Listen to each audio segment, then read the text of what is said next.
मेरे प्यारे बच्चों, उम्मीद है कि आप लोग अच्छे होंगे। हम लोग अपनी कक्षाओं के संचालन के लिए फिर से आ चुके हैं और जहाँ तक हमें पता है कि आप लोग पिछली कक्षाओं में वर्ड पढ़ चुके हैं। वर्ड क्या होता है? वर्ड किसी भाषा की मूल ध्वनि होती है। क्या होता है? मूलधन। किसी भी भाषा की मूल ध्वनि को वर्ड कहते हैं।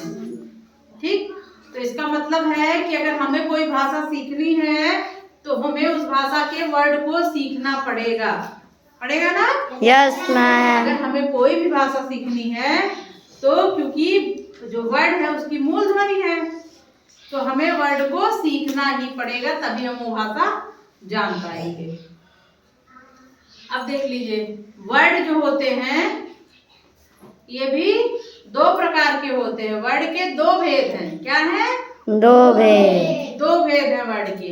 इसको मैं आप लोग को बताऊंगी। इधर देखिए, वर्ड भाषा की वे मूल ध्वनियां हैं जिन्हें और छोटा नहीं किया जा सकता। मतलब वर्ड ऐसी ध्वनि है भाषा की जिसके और टुकड़े नहीं किए जा सकते, जिसको तोड़ा नहीं जा सकता, जिसको और छोटा नहीं किया जा सकता। भाषा की सबसे छोटी ध्वनियां हैं ये मूल ध्वनियां कहलाती हैं। ये होते हैं वर्ड। किसी भी भाषा को अगर हम सीखना चाह रहे हैं तो हमें उस भाषा के वर्ड को, उस भाषा की मूल ध्वनियों को सीखना पड़ेगा। हम कोई भी भाषा सीखना चाहें। ठीक, जैसे आप अगर कुछ बच्चे हैं जो उर्दू भी कुछ जानते हैं, तो अगर उर्दू पढ़ना है, उर्दू पढ़ना सीखना है तो आपको क्या पढ़ते हो आप लोग? अलिफ बे ते ये सीखना पड़ता है ना? यस। हिंदी आपको पढ़ना है तो आप हिंदी में आप मतलब काखा गाघा और आ ई ई ये सब सीखते हो ना? Yes ma'am. इसी तरह से अगर आपको इंग्लिश पढ़ना है तो आप ए से जेड सीखते हो, जिसमें से 5 वावेल होते हैं और बाकी क्या होते हैं? कॉन्सोनेंट होते हैं। Yes ma'am. ऐसे वो मूल ध्वनियां हैं उस भाषा की। तो इसी तरह से वर्ड जो होती है मूल ध्वनियां होती है, इन्हें सीखना बहुत जरूरी होता है। अब आते हैं वर्ड के दो भेद हैं बेटा। वर्ड के दो भेद हैं। कितने भेद हैं? दो भेद हैं। कौन कौन से हैं? वर्ड के दो भेद होते हैं। कौन कौन से भेद होते हैं? दो। एक स्वर वर्ड और दूसरा व्यंजन वर्ड। कौन कौन से होते हैं? व्यंजन। एक स्वर वर्ड और दूसरा व्यंजन वर्ड। तो सबसे पहले हम लोग पढ़ेंगे स्वर वर्ड के बारे में। किसको? स्वर वर्ड। नोट करिए। बात करेंगे स्वर वर्ड पे। पहला है स्वर वर्ड।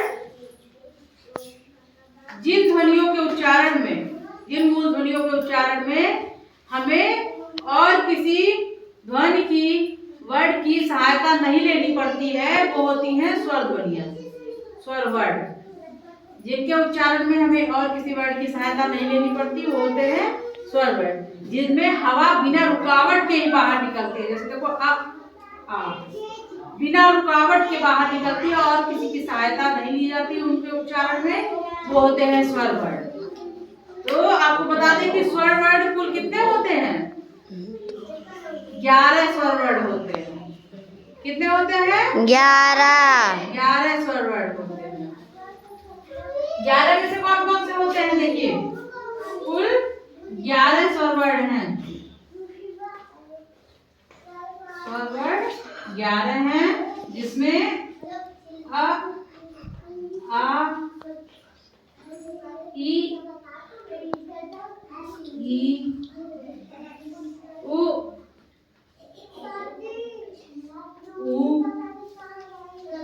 री, ए,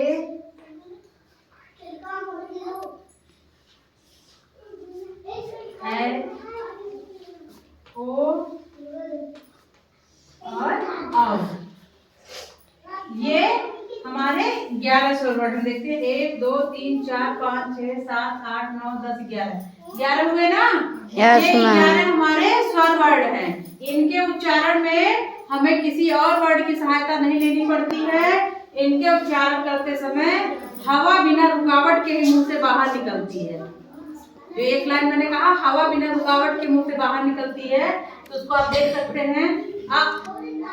आ, इ, ई, उ, ऊ, री, ए, ओ, आओ। बिना रुकावट के बाहर जा रही है ना, यही है स्वर वर्ड। क्या है? स्वर वर्ड। स्वर वर्ड। जैसा कि हम लोग बात किए हैं स्वर वर्ड पे, 11 स्वर वर्ड होते हैं, स्वर 11 होते हैं, ये बताया।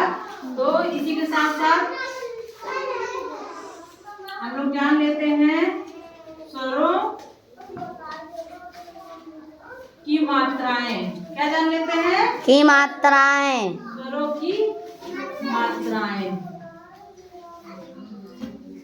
स्वरों की मात्राएं। तो आप ये समझिए कि व्यंजन के साथ स्वर को लगाते समय कुछ चिन्ह लगाए जाते हैं। व्यंजन के साथ स्वर को लगाते समय कुछ चिन्ह लगाए जाते हैं, वही होती हैं स्वरों की मात्राएं। आपको पता भी है, मैं दिखाती हूँ आप लोग को। जैसे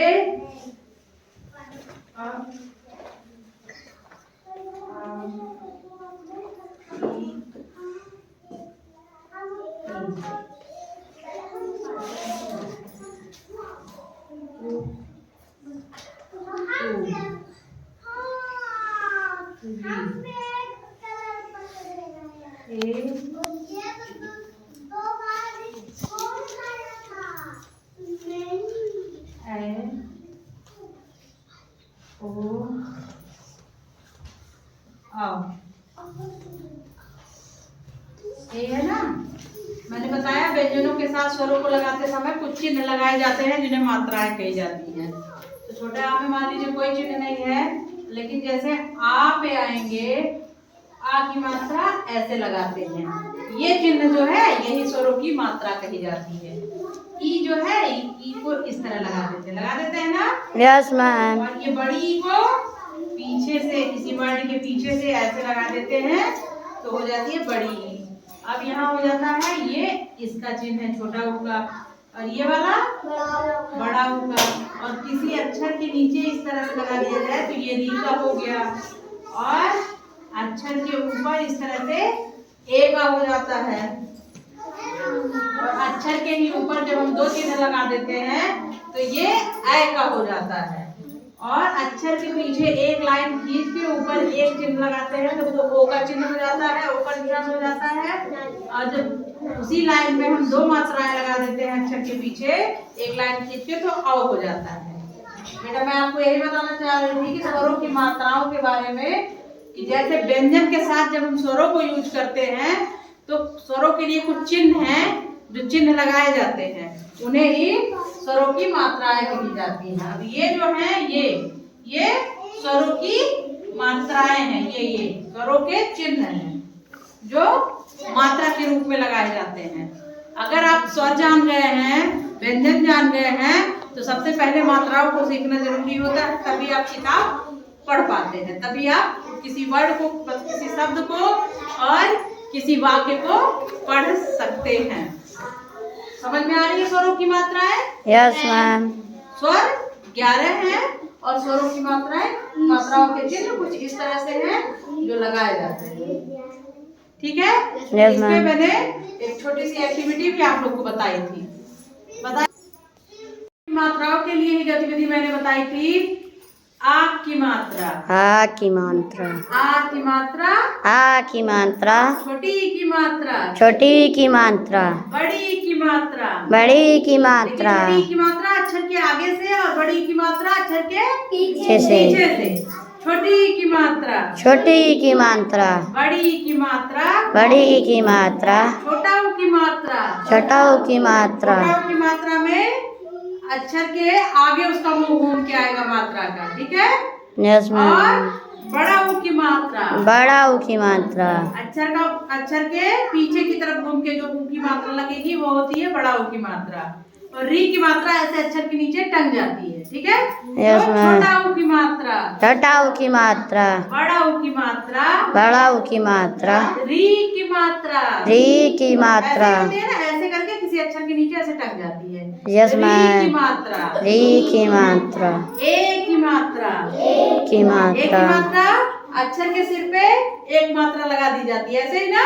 यस मैम ए की मात्रा, ए की मात्रा ऐ की मात्रा, ए की ऐ की मात्रा मात्रा आप देख सकते हैं। ऐ में अक्षर के ऊपर दो मात्राएं लगा दी गई हैं, तो ऐ की मात्रा, ए की मात्रा ऐ की मात्रा, ए की मात्रा ओ की मात्रा की बात आती है। ओ की मात्रा किसी अक्षर के पीछे एक लाइन खींच के ओ की मात्रा, एक मात्रा, ओ की मात्रा ओ की मात्रा, ओ की मात्रा औ की मात्रा, औ की मात्रा औ की मात्रा, औ की अक्षर मात्रा के पीछे एक लाइन खींच के और ऊपर दो मात्राएं लगी तो वो औ की मात्रा हो गई। औ की मात्रा, आया समझ में? यस मैम यही है स्वरों की मात्राएं। उम्मीद है आप लोग को समझ में आई होगी। अभी तक हम लोग ने बात किया स्वर वर्ण के बारे में। किसके बारे में? स्वर वर्ण स्वर वर्ण के बारे में बहुत बृहद चर्चाएं हुई ना। यस बहुत सारी मैम चर्चा स्वर के ऊपर हुई। अब हम बात करेंगे व्यंजन वर्ण के बारे में। किसके बारे में? व्यंजन वर्ण तो हम बात करेंगे व्यंजन वर्ण। अब हमारी बातें होंगी व्यंजन वर्ण के बारे में। व्यंजन पता है आप लोग को? तो आप ही लोग बताइए कि व्यंजन क्या होता है। स्वर के बाद जितने बचते हैं का, खा, गा, घा, अंगा और चाचा जैसा, इस तरह से ये सब व्यंजन होते हैं। क्या होते हैं? व्यंजन। तो हम पढ़ेंगे व्यंजन वर्णों को। लोग पढ़ रहे थे व्यंजन वर्ण के बारे में। बहुत सारी चीजें जाना हम लोग ने। व्यंजन वर्ण किसे कहते हैं, व्यंजन वर्ण में मुख से निकलने वाली हवा किधर से निकलती है, मतलब कहाँ कहाँ से टकरा के निकलती है, वो उसको क्या कहते हैं? उच्चारण स्थान कहते हैं। आगे हम लोग व्यंजन देख लेते हैं। व्यंजन में एक व्यवस्थित क्रम होता है। जैसे कहीं से भी आप लिखना शुरू करते हैं, इससे लिखते हैं वैसे लिखते, वो नहीं होता है। व्यंजन में देखिए इस तरह से व्यंजन लिखे जाते हैं। ये होता है का वर्ग। का वर्ग में आते हैं क, ख, ग, घ, अंगा। दूसरा आ गया चा वर्ग। चा वर्ग में आता है चा, छा, जा, झा, इया। तीसरा आ गया टा वर्ग। टा वर्ग में आता है ट, ठ, ड, ढ, अड़ा।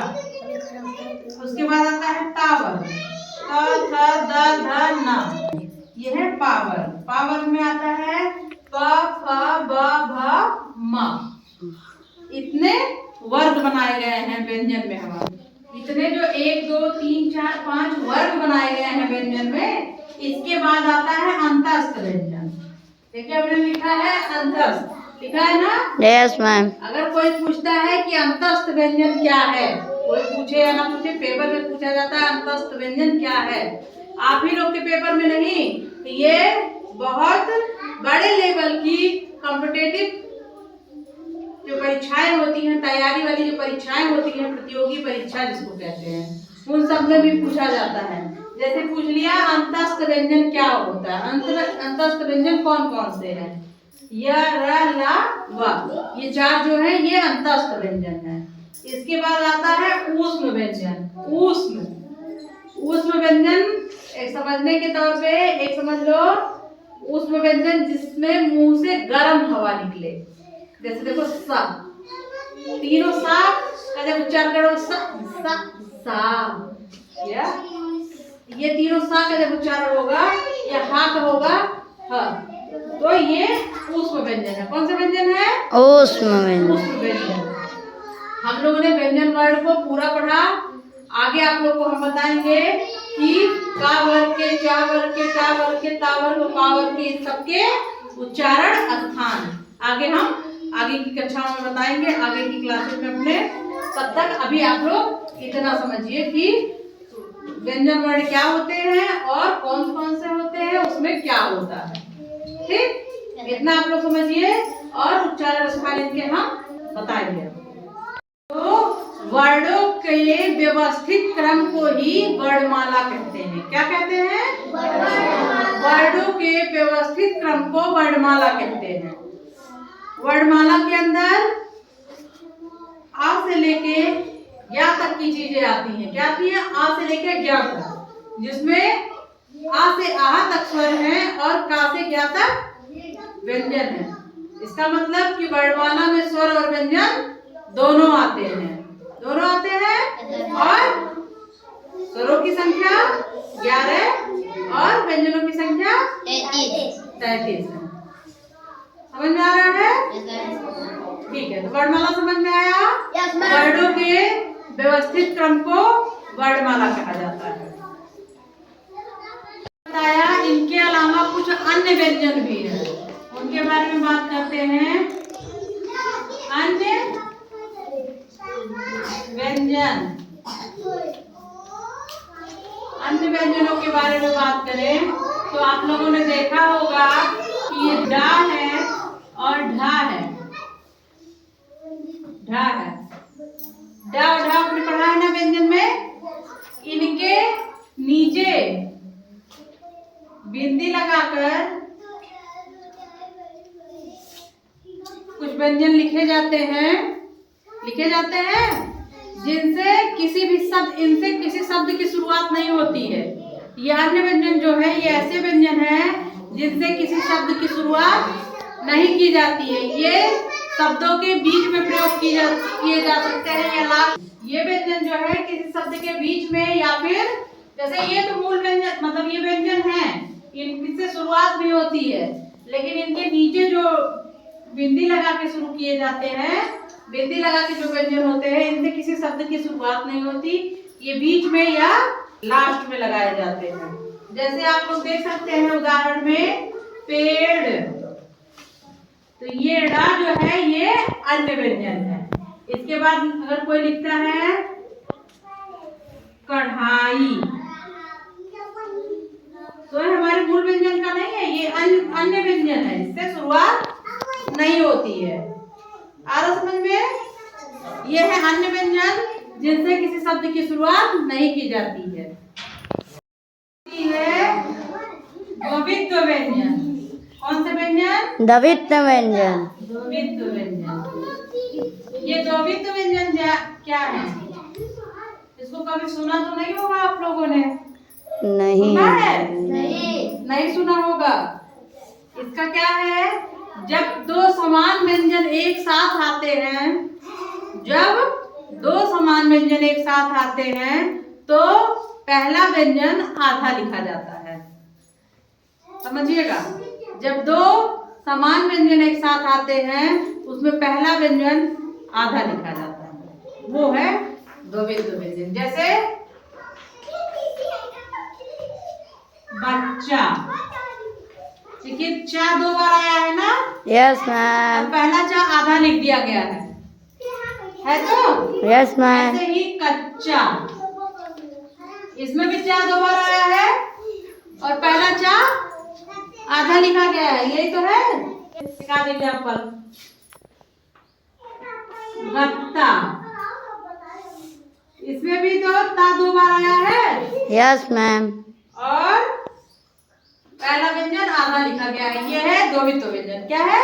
द्वित्व व्यंजन। द्वित्व व्यंजन। चलिए आगे देखते हैं। अब हम बात करेंगे संयुक्त व्यंजन की। किसकी?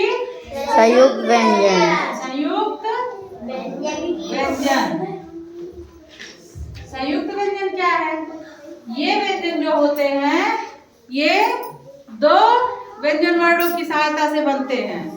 कैसे बनते हैं? दो व्यंजन वर्णों की सहायता से बनते हैं और इनका स्वरूप जो होता है वो पहले से निर्धारित होता है। ये दो व्यंजन वर्णों की सहायता से बनते हैं और इनका स्वरूप निर्धारित होता है। इसमें कौन कौन से अक्षर आते हैं मैं आपको बताती हूँ।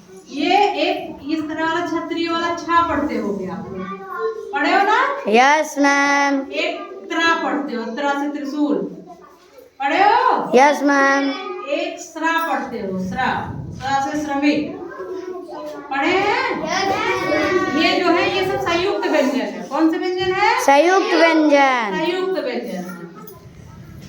छा लिखने के लिए हमें का है शा है और आ है। इतने चीजों को हम मिलाते हैं तब ये छा बनता है। ये तीन अक्षर, ये तीन वर्ड मिल के छा बनाते हैं। क्या बनाते हैं? छा।